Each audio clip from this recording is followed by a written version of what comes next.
Nii et ta on jah, nii et ta on teile rivaal ikka. Reporter meil. Reporter? No tema teeb meil kogu aeg ajalehele artikleid. Jaa. Aha, mis see ajaleht teil on siis? Anna see leht, kui su leht on nüüd. Saatus. Meie ühingu ajaleht Saatus. Saatus. Väga selline tõsine nimi. No tõsine ühing ka tõsine. See tähendab alles teie õde. Ega 100-aastased ei ole nali elada. Kui vanaks teie siis elada plaanite? Nii palju kui taevais annab. Ega see ei ole oma teha.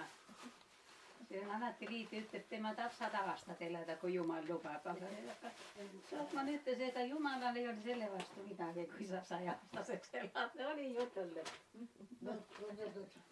Aga mis puhul te täna siia laua ümber niimoodi kogunenud olete? No teie juubel olite ju, pidite külla tulema ju. Minu juubel? Muidugi, no teie tuleku puhul. Me tulime talle seltsiks. Nisuke leht on jah meil. Aga see leht, ma ütlen ausalt, mina sellest kuulnud ei ole. Kus kohast te seda ka levitate? Päevakeskustes. Päevakeskustesse ja oma ühingu liikmetele anname. Ühingu liikmetele põhimiselt ja ongi, varem tegime 600 oli varem. 600, nüüd teeme 200 ühingu tegevustoetusest. Ja muutsime nime ka, ennem oli Saatuse teed, aga nüüd me panime ainult Saatus ja meelespea lilled on seal nurga peal ja niisugune asi on meil. Miks siis Saatuse teed ei kõlvanud enam?